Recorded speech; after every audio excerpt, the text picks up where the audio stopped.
Para nosotros un verdadero gusto, un verdadero honor servirle completamente en vivo a través de TN23 y su programa de análisis a la medida, una noche más. Y aquí estamos, Sandy, hoy que es la noche del Día de Candelaria. Tenemos temas tremendos, ¿no? Totalmente, Julio, muy buenas noches. Gracias a ustedes por permitirnos llegar a su hogar y poder trasladarles análisis para que ustedes puedan complementar también con estos análisis que realizan, y agradecemos a quienes se contactan con nosotros por medio de nuestras plataformas digitales, compartiendo y debatiendo puntos siempre con respeto. Muchísimas gracias. Gracias. Vemos entonces nuestro primer tema, Julio, que está, Dios mío, hemos hablado tanto de este tema y parece que vamos a continuar un año más. A ver, son 15 meses de retraso de que no se nombran los nuevos magistrados. Así es. Hoy inició. Veamos si te parece la información previa para hacer el análisis. Iniciamos entonces.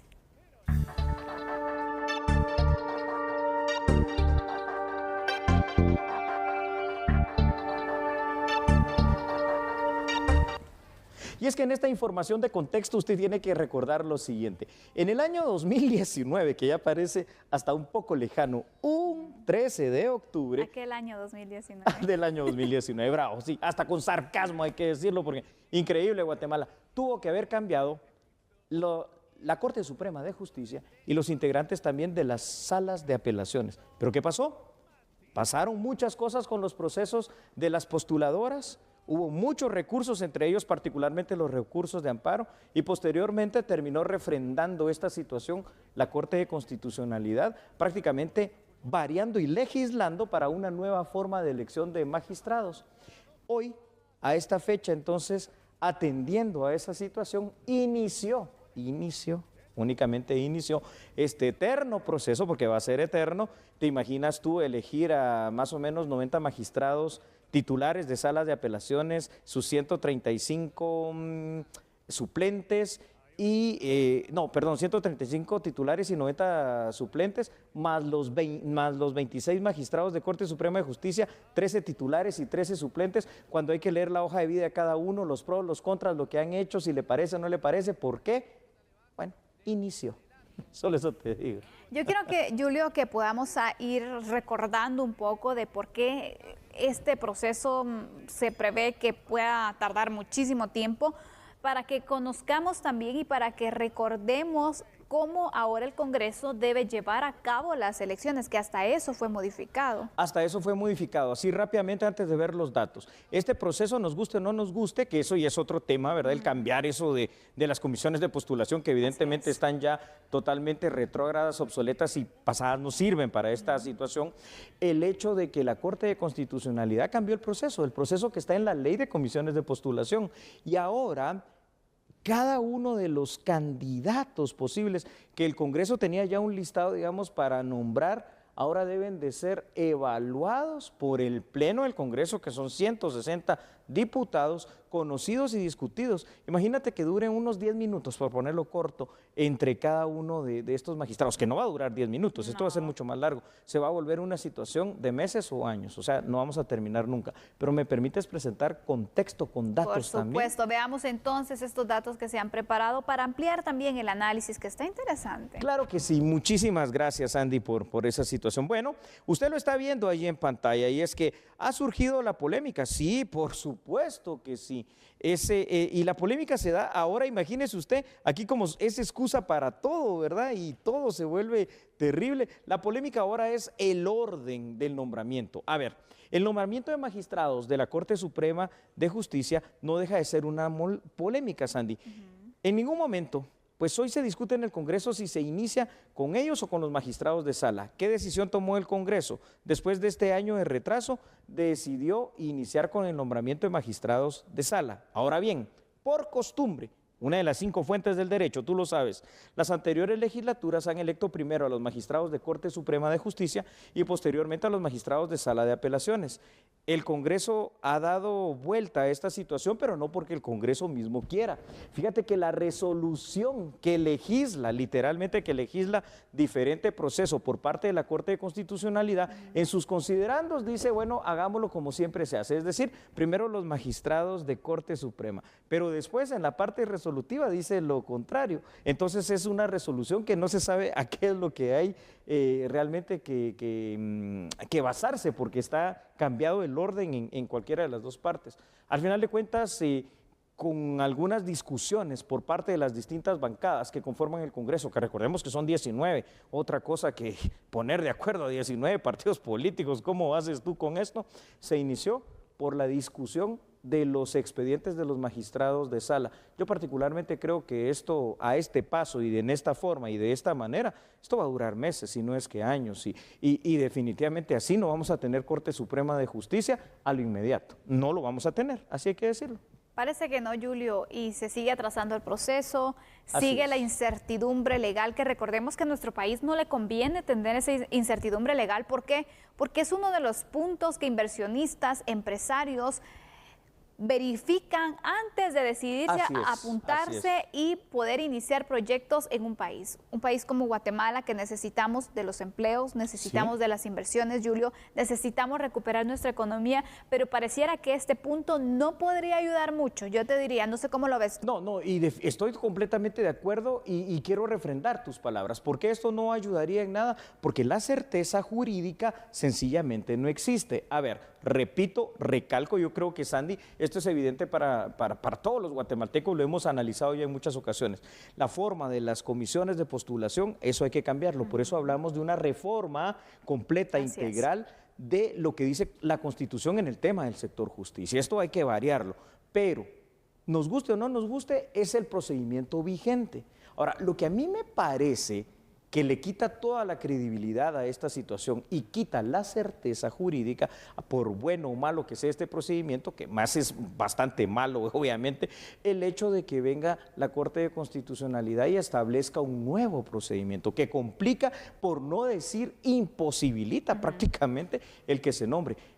Yo te lo voy a poner en otras palabras. Esto ya no es cuestión de ley, de procedimientos, de lo que existe o lo que no existe. Esto es cuestión de intereses. Hay intereses de un lado, hay intereses de otro lado y seguimos en una Guatemala, imagínense ustedes, estimados televidentes, en una Guatemala dividida, en una Guatemala polarizada, en una Guatemala todavía con aquello de las ideologías de izquierda y de derecha. ¿Sabes cuál debería ser la única ideología en el corazón y en la mente de los guatemaltecos? Guatemala, Exacto. porque somos un solo país. Esa debería ser la verdadera ideología. No hay voluntad de que esto se arregle. Julio, pero aparte también lo que genera un poco de duda es el hecho de que la ley ya dice cuál es el procedimiento para la elección de la cortes. Constitución lo dice. Por supuesto. Entonces, que venga un órgano que te diga, no, tienen que hacerlo de esta forma, cuando en realidad no está dentro de una ley.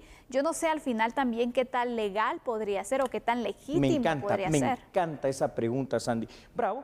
La Constitución establece cuál es el procedimiento para el recambio, cuál es la fecha para el recambio de los magistrados de sala y de salas de apelaciones y quién y cómo lo debe de hacer. Ya lo establece a grosso modo. Ajá. Obviamente la ley de comisiones de postulación y el reglamento lo desglosa, ¿no?, con mayor detalle para poder ejecutarlo.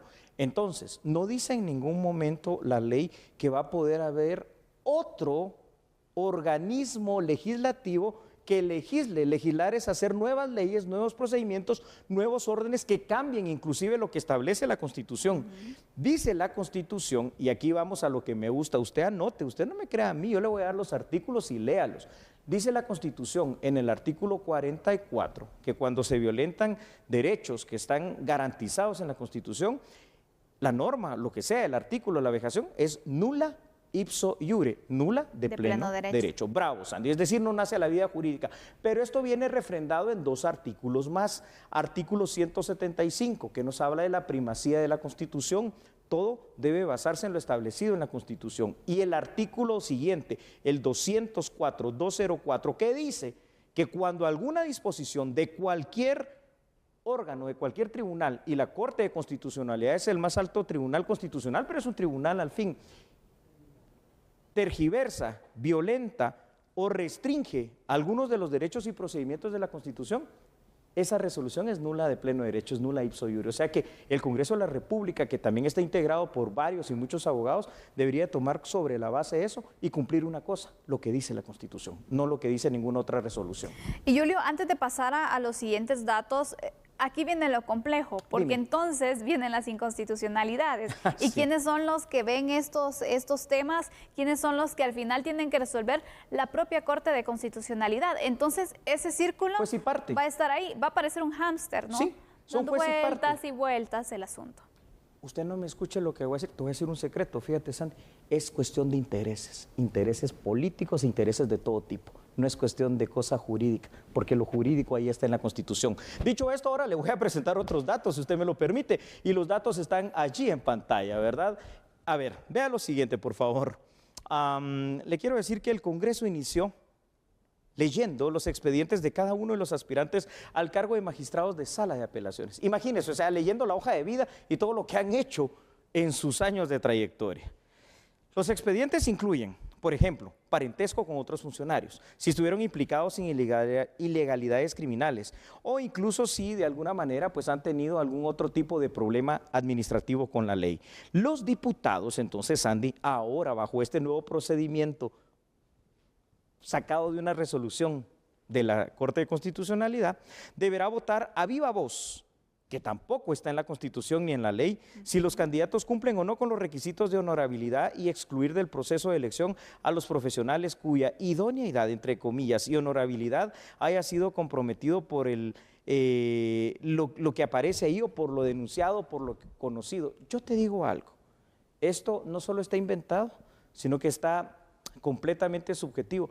¿Cómo otros hombres y mujeres, diputados en este caso, van a poder juzgar sobre la honorabilidad de alguien en lugar de juzgar sobre la idoneidad de alguien? Las capacidades en el conocimiento del derecho, en la preparación académica, en si han sido catedráticos, por ejemplo, en si han sido jueces, en si han sido fiscales, operadores de justicia, en si han sido magistrados anteriormente, en la idoneidad y la carrera judicial. ¿Sabe por qué hacen esto? Por intereses, por intereses. Está complicada también esta elección, Julio, y aparte de eso, el trabajo se viene recargando también, te diría, porque están pendientes las Cortes desde hace mucho tiempo. Vienen otras elecciones también, cambio aparentemente de la Corte de Constitucionalidad. Lo has dicho bien. Aparentemente, porque pareciera entonces que vamos por el en precedente. cola y al final no se sabe qué va a pasar. No se sabe cuál es el fin entonces de las distintas decisiones que se han tomado, no se sabe entonces por qué ir atrasando este procedimiento y que recordemos, conocer a expediente tras expediente va a ser un tema tardado y aún así pueden existir otros recursos si no parece la elección final. Bravo, Sandy. Colapso total, absoluto, colapso del sistema de justicia guatemalteco. Seamos aquí muy claros en lo que tenemos que entender esto. Este procedimiento está hecho simple y sencillamente para no cambiar de cortes. Y los intereses pueden venir de un lado, de otro, o pueden venir de varios lados. Y lo vimos refrendado también con lo que pasó con las elecciones del representante titular del Colegio de Abogados y Notarios. La justicia parece estar cooptada, prostituida y comprometida, pero esa es la realidad de lo que está pasando en las altas cortes de nuestro país. Y hablamos del sistema de justicia, es un tema muy delicado, un tema que sin duda alguna, Julio, hemos hablado de la reforma profunda que se debe realizar. Urgente, pero urgente. Pareciera que ni siquiera tiempo para eso les va a dar porque hay muchos asuntos pendientes, las elecciones. Es un tema que de verdad se le tiene que dar la prioridad, pero sobre todo la responsabilidad, evitar los intereses que puedan existir, porque entonces al final la justicia va a seguir así, parcializada, ¿no? Así es. Bueno, dicho esto, Sandy, que está muy bien dicho para conclusión, algún día, no sé cuándo, no sé cómo y no sé a qué hora y en qué año vamos a tener nuevas cortes, al menos de apelaciones y al menos la Corte Suprema de Justicia. Ahora déjeme por favor invitarlo a algo, no cambie y recuerde una cosa, nosotros a esta hora somos a la medida.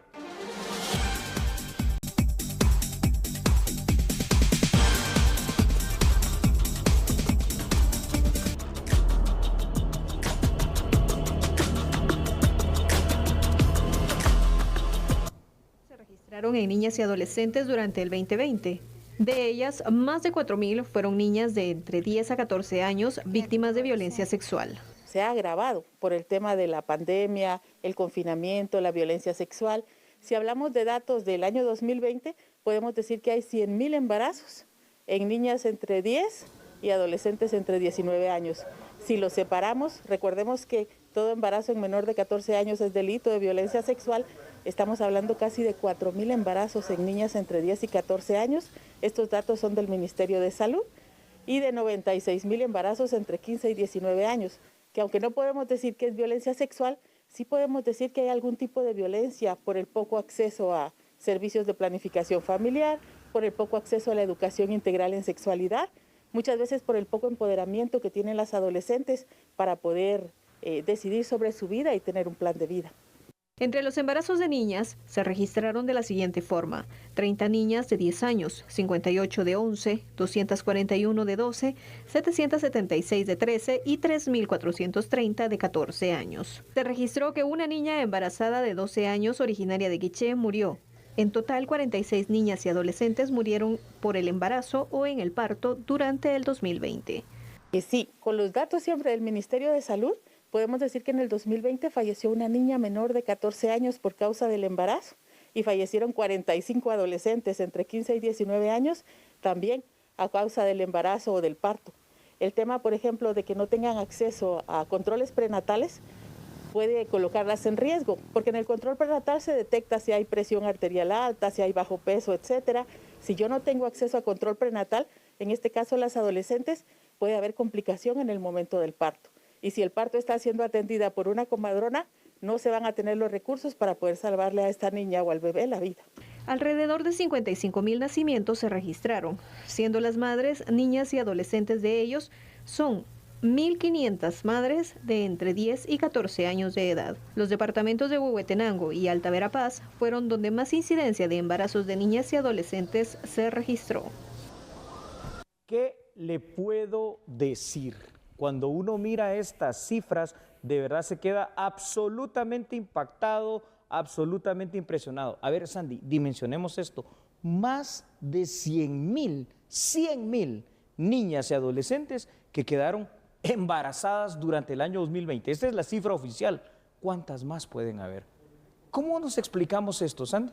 Increíble, Julio. Y mira, la verdad es de que según los estudios que han hecho distintas organizaciones a nivel nacional e internacional, se ha logrado evidenciar que un alto porcentaje de estos casos son que los victimarios son muy cercanos a las menores de edad. Y eso es lo más preocupante, Julio, porque se supone que un niño o una niña tiene que estar al resguardo, ¿no? Que tienen que dársele las condiciones necesarias también, la protección, el amor, pero que estas niñas, por los casos que estamos observando entonces, parece que no lo recibieron y que al contrario están viviendo etapas que ni siquiera logran dimensionar, no les Julio. Toca vivir esas etapas. Sí, aquí voy con la incongruencia de los datos para no solo dimensionar el problema, sino que entender. A ver, más de 100.000 niñas embarazadas durante el año 2020 documentado, ¿no? La estadística oficial. De esto también se tiene documentado, dice, más de 4.000 niñas y adolescentes abusadas sexualmente. No, perdóneme, esto no es así.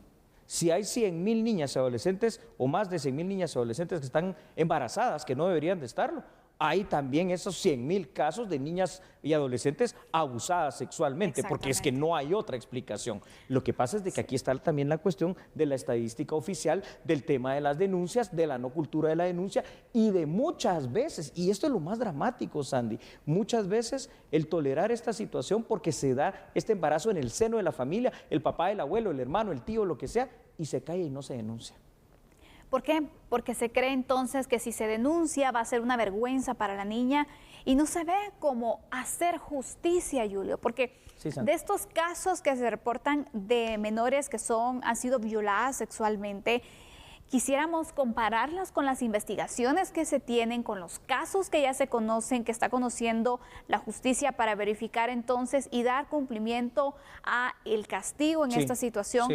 Te aseguro que no son tantos, comparado entonces con el número de víctimas de estos delitos. Y eso va a ser lo preocupante, Julio, porque ni siquiera el Estado les está garantizando esa protección. Nada. Eso parece. Vamos con datos Vamos. y luego seguimos analizando este tema. Datos, por favor, de nuestra producción que usted ya tiene allí en pantalla. Un grave problema que no se discute, porque la verdad que esto no se está discutiendo en la dimensión justa, Sandy, pero que repercute por sus efectos en la sociedad guatemalteca, es el embarazo en niñas y adolescentes. Hoy aquí, de manera responsable, con datos y con situaciones que son terroríficas, se lo estamos exponiendo a través de A la Medida.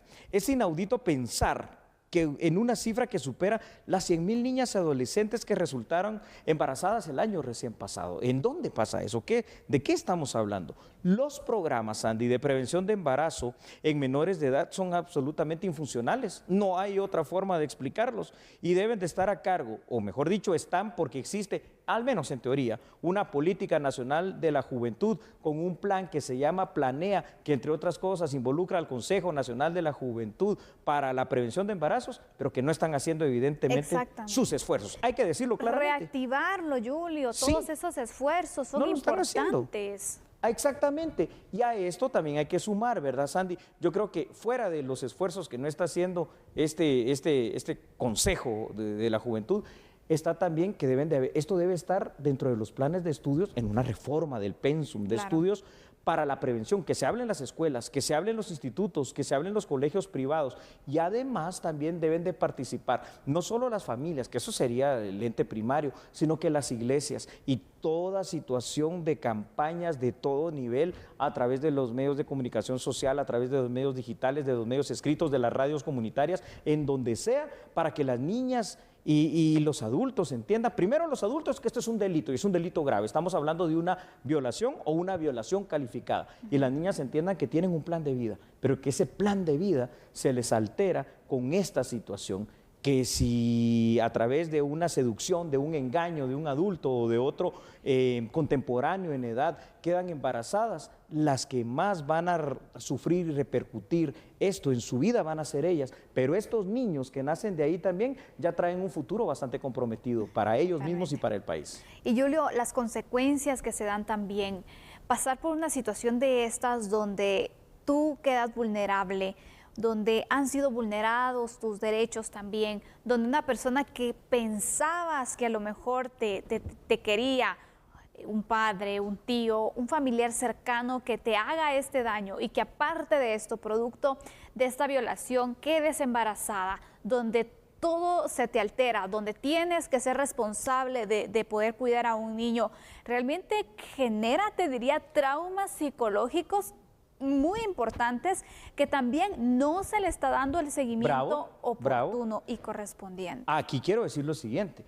¿Sabes a quién sí aplaudo en su iniciativa y que al menos hemos visto algo tangible? Hoy, lo decía en horas de la tarde, tuve la oportunidad de estar presente en el Ministerio Público para averiguar varias cosas, porque la verdad que la investigación tiene que ser así, no te lo pueden contar, tú tienes que ver si las cosas realmente funcionan. Y me llamó la atención dos cosas. Tienen un programa de prevención de situaciones delictivas para niños y adolescentes, pero tienen otro que va a empezar a funcionar ahora la próxima semana específicamente, que aquí ya lo habíamos analizado, para la protección integral de la niñez y que va a estar, quiero decir, de la mujer como tal, y que incluye a la niñez en estos temas y que va a estar ubicado en la zona 7 en la colonia La Verbena, donde puede haber atención médica, atención legal, atención psicológica y nuevos hasta situaciones de emprendimiento de proyectos y de ayuda integral. Eso está bien. Pero ¿no te parece que hay que trabajar algo más? La prevención, que esto no suceda. La prevención, y también sabemos que en nuestro país hay muchas instituciones que velan por los derechos de la niñez y creo que sería oportuno que pudieran unificar esfuerzos para poder tener un mayor impacto y poder entonces hacer mayores cambios, porque cada una hace su parte, pero imagínense si todas se unieran. Unir esos esfuerzos sería importante. Y lo digo porque, Julio, realmente toda víctima de violencia sexual es preocupante y se debería de investigar, se le debería dar el acompañamiento. Pero cuando ves los datos en edades que van de los 10 a los 14 años, Julio, yo quisiera que tú nos ampliaras. Niñas teniendo niños, tienes toda la razón, esto no puede ser. Vamos por favor con el apoyo de nuestra producción de Aquí a la Medida con estos datos que ya tiene usted en pantalla. Según los datos, Andy, que tú me estás solicitando del Ministerio de Salud, se registran 4.535 embarazos de niñas de 10 a 14 años. Hombre, son niñas que deberían de estar jugando con muñecas, entre otras cosas. Más de 95,000 embarazos entre las edades comprendidas de los 15 hasta los 19 años. Pero significa que se embarazaron normalmente a los 18 años o edades más tempranas. Los lugares con más casos de embarazos en estas condiciones de niñas y adolescentes son Huehuetenango, Alta Verapaz, Quiché, San Marcos y la ciudad capital. En el 2020, Sandy, se registraron 54,422 nacimientos, de los cuales 52,942, es decir, un 95%, 96%, fueron madres entre las edades de 15 a 19 años y 1,480 madres de 10 a 14 años. Es un problema grave, es un problema dramático. Después decimos, ¿por qué tanto niño en el abandono? ¿Por qué tanto joven delincuente? ¿Por qué tanta situación de violencia? ¿Por qué? Porque mire usted lo que está pasando. Y aquí, entonces, uno se pregunta, ¿cuáles son las instituciones fuera del ámbito que ya dijimos, de lo que es la institución encargada de la juventud, de lo que puede hacer el Ministerio de Educación y el Ministerio de Salud? Bueno, también está la PGN, también está la Procuraduría de los Derechos Humanos y obviamente pues todas las instituciones del sector justicia, ¿verdad, Sandy? Totalmente, Julio. Es preocupante. Es necesario que se pueda hacer algo de manera urgente, Julio, porque mientras tanto siguen registrándose casos. Y ojo, porque estas estadísticas son alarmantes, pero no hay que dejar de pensar en las estadísticas ocultas, en las estadísticas o en los casos que no se denuncian, que me imagino que hay muchos, porque un tema de violencia sexual es muy difícil que se pueda exponer, que se pueda denunciar, especialmente si hay un familiar involucrado. Hay patrones de conducta, Julio, que se tienen que ir erradicando. Creencias como que, por ejemplo, una niña, el primer hombre en su vida tiene que ser el papá. Eso es mentira. Eso es mentira totalmente. Aberración. Y hay casos, Julio, hay lugares y en hogares donde todavía se tienen creencias como estas. Sí, Sandy, es cierto. Y así hay varios patrones de conducta que van marcando la vida de una niña, porque a veces ya ni siquiera puede elegir, ni siquiera puede disfrutar de su niñez. Y después entonces vemos las consecuencias, más pobreza, más situaciones también complicadas con traumas. Ya basta, basta, eso es lo que exigimos, justicia y también acciones que sean contundentes y que sean profundas, Julio. Gracias, Andy, por estas palabras de conclusión a este tema tan dramático. Desnudamos para usted uno de los graves problemas sociales que vienen a confluir en esa situación que nos afecta en cuanto a la pobreza, en cuanto a la desnutrición, en cuanto a la inseguridad, en cuanto a la violencia intrafamiliar y en cuanto a violaciones y muchos maltratos que se dan en contra de nuestras menores. Lo dejamos aquí y vamos a la pausa comercial, ¿te parece? Cuando regresemos, Julio, han citado el Congreso de la República a un funcionario público. Hablando de derechos humanos, damos la pista. Ahí está. Es que uno se pregunta, ¿y los derechos humanos de las víctimas? Aquí parece que no existen. Vamos a la pausa, porque nosotros somos a la medida.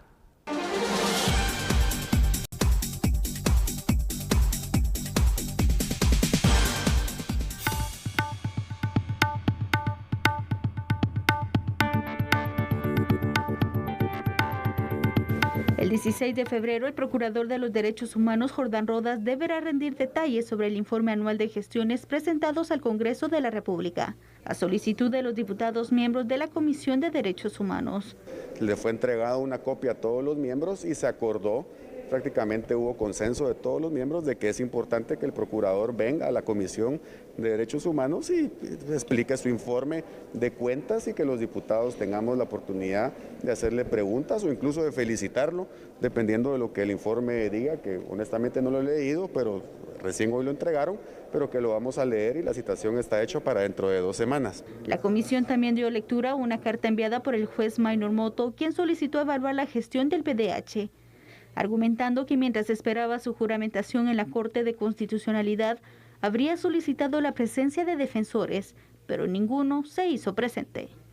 en cuanto a que él aduce que se le han violado sus derechos humanos y por lo tanto como comisión hemos solicitado al procurador un informe de la situación y quiero ser muy claro de que el mismo trato se le va a dar a cualquier ciudadano guatemalteco sin importar cuál es su situación, sin importar cuál es su situación jurídica, sin importar cuál es su ideología. Aquí todos los guatemaltecos están bienvenidos a presentar las denuncias en contra de violaciones de los derechos humanos que tengan que presentar.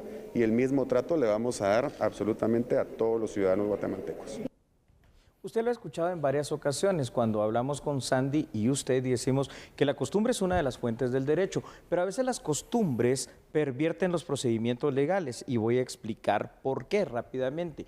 Por ley, y esto es una cuestión constitucional y que también está refrendado en lo que es la ley de la institución del Procurador de los Derechos Humanos, el encargado de esta institución debe, es un deber, ahí está en ley, debe presentar un informe anual al Congreso de la República.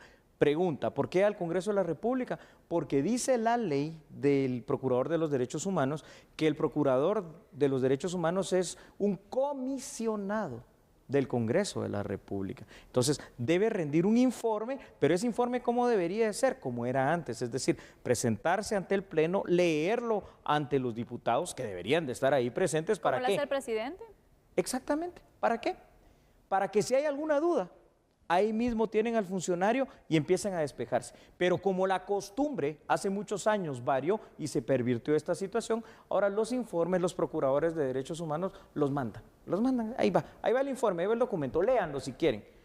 ¿Qué pasa? Entonces genera duda. ¿Qué pasa? Genera poca certeza jurídica. ¿Y qué pasa? Se desgasta el tiempo del propio Procurador de los Derechos Humanos, se desgasta el tiempo de los diputados de la Comisión de Derechos Humanos del Congreso de la República en venir en estas citaciones en las cuales pues ya no sabemos qué es lo que pasa. Una cosa sí te digo, la credibilidad de la PDH ha venido decayendo poco a poco porque aquí los derechos que hay que defender son los derechos de los guatemaltecos buenos, trabajadores, honrados y honestos y los derechos de la víctima y esto parece haber cambiado.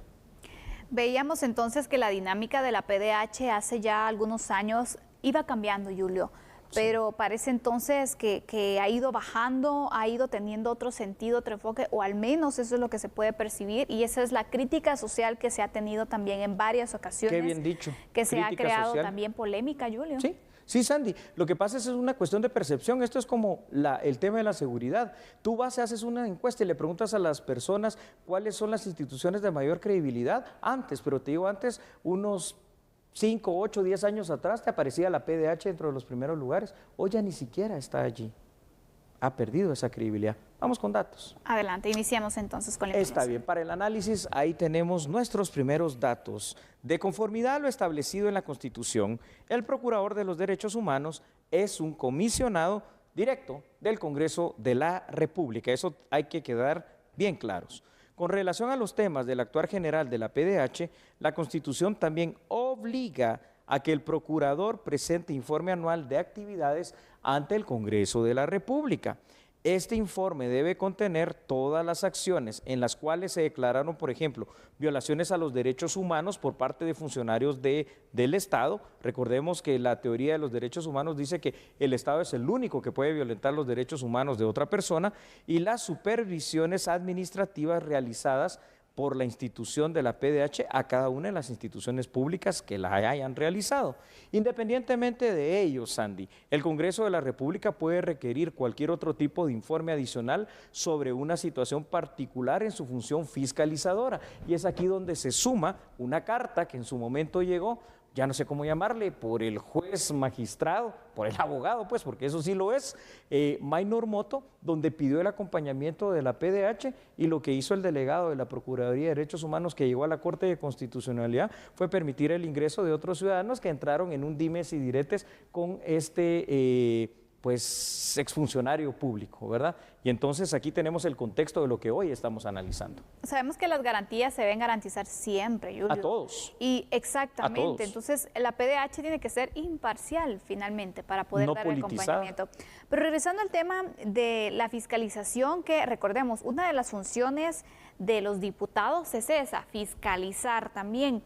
Y por lo tanto, si requieren que se presente, si requieren que cumplan con un requisito que ya estaba establecido en ley, con una situación que debe hacer año con año, lo debería respetar. Entonces yo te pregunto, Julio, ¿tiene que llegar el procurador a esta citación o no? Porque ¿qué ha pasado en otros años? Puedo responder de la siguiente manera y con una palabra que debe entenderse en el sentido taxativo de la misma.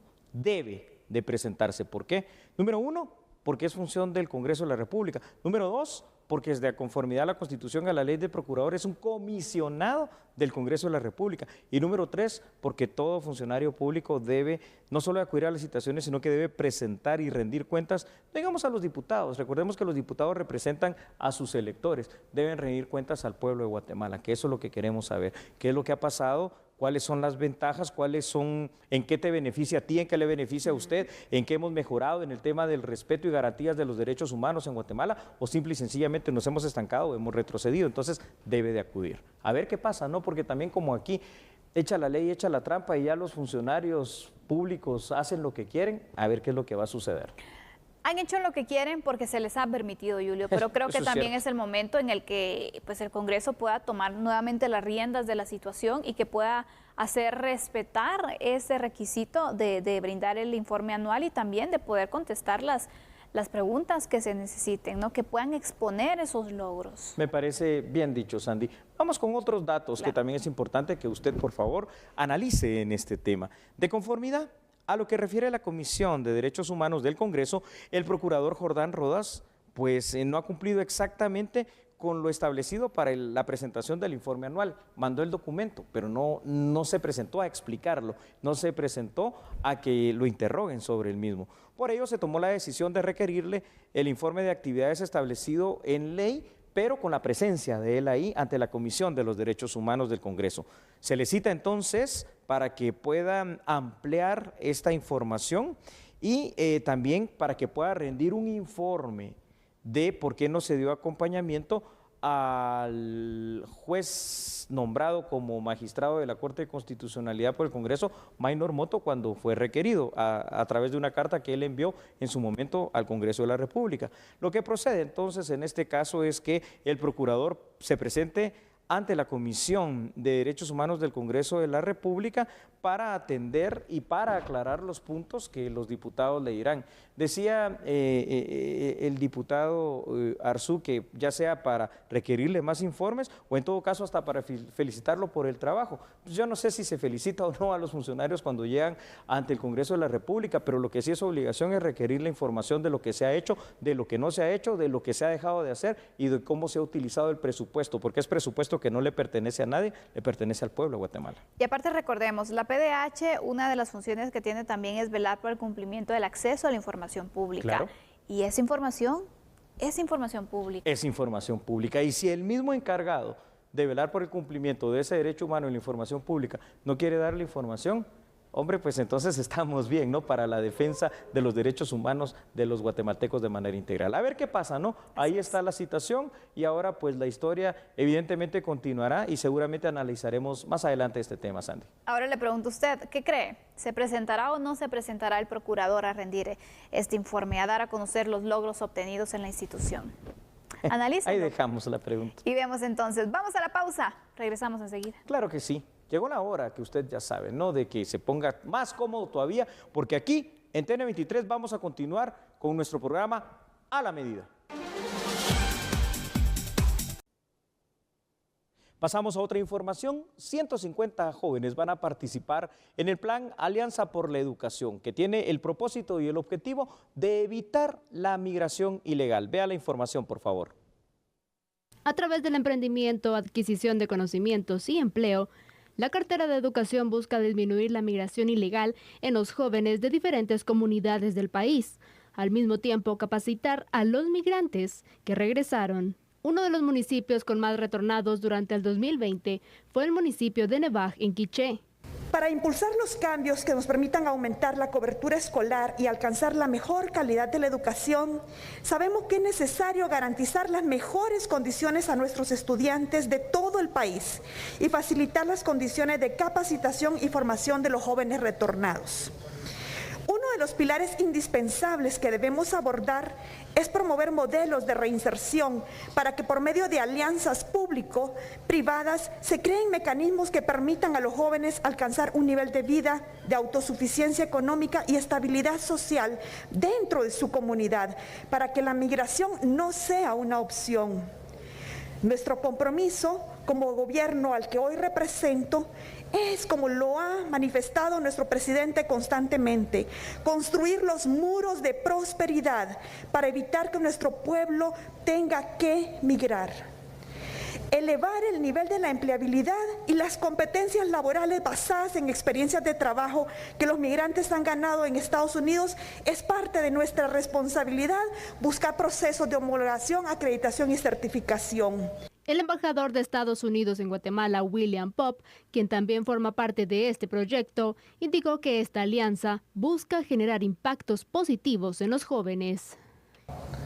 La estrategia de USAID prioriza a los jóvenes y reconoce el rol central que la nueva generación guatemalteca juega para fortalecer el desarrollo. También apoya intervenciones clave para reducir la migración irregular hacia los Estados Unidos. Y esta alianza brinda espacios para la capacitación de jóvenes y retornados.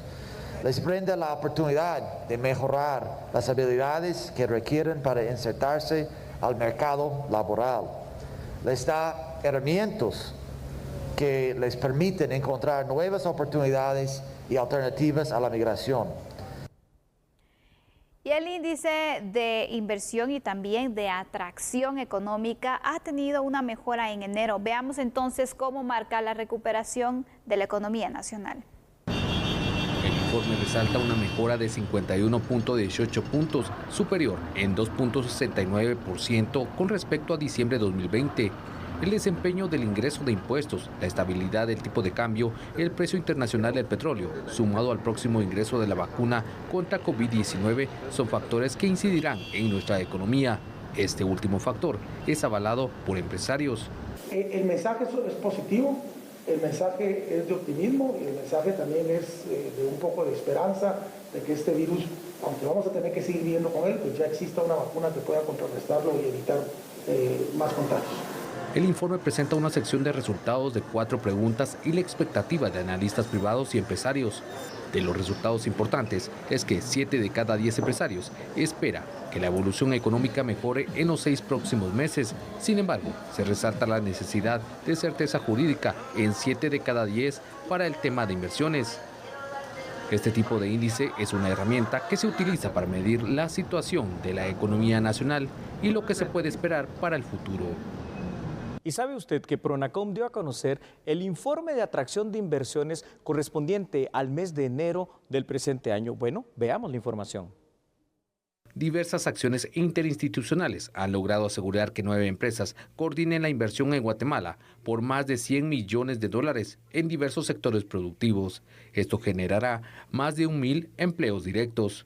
Hemos logrado solventarle muchas de las dudas que tenían algunos inversionistas y finalmente, después de muchos meses de estarlos trabajando, nos han confirmado que van a invertir en Guatemala 9 empresas durante únicamente los 30 días de enero, ¿verdad? Eso pueden significar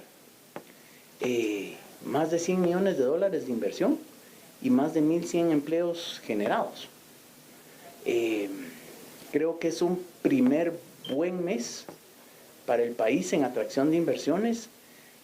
Las empresas vienen del sector de call centers, vienen del sector de vestuario y textil, vienen del sector logístico, en empresas nuevas. Y además nos hemos enfocado en atender ya inversionistas que confiaron su capital en Guatemala, para que puedan hacer más y mejores negocios. Asimismo, para este 2021 se tiene una meta de atracción de inversión por 1.200 millones de dólares.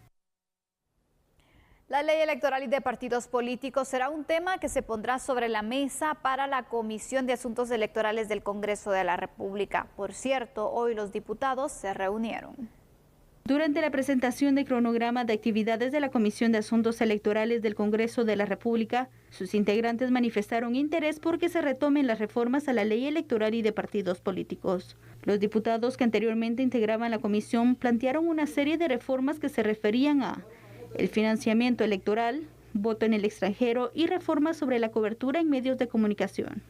La presidenta de la comisión indicó que también se analizará la iniciativa 5833 presentada en septiembre del 2020 sobre otorgar el derecho de voto a los ciudadanos que se encuentran en servicio activo en la Policía Nacional Civil. También que manteniendo la secretividad del voto, el escrutinio debe ser público y grabarse por medio de videos de parte del Tribunal Supremo Electoral para posibles revisiones.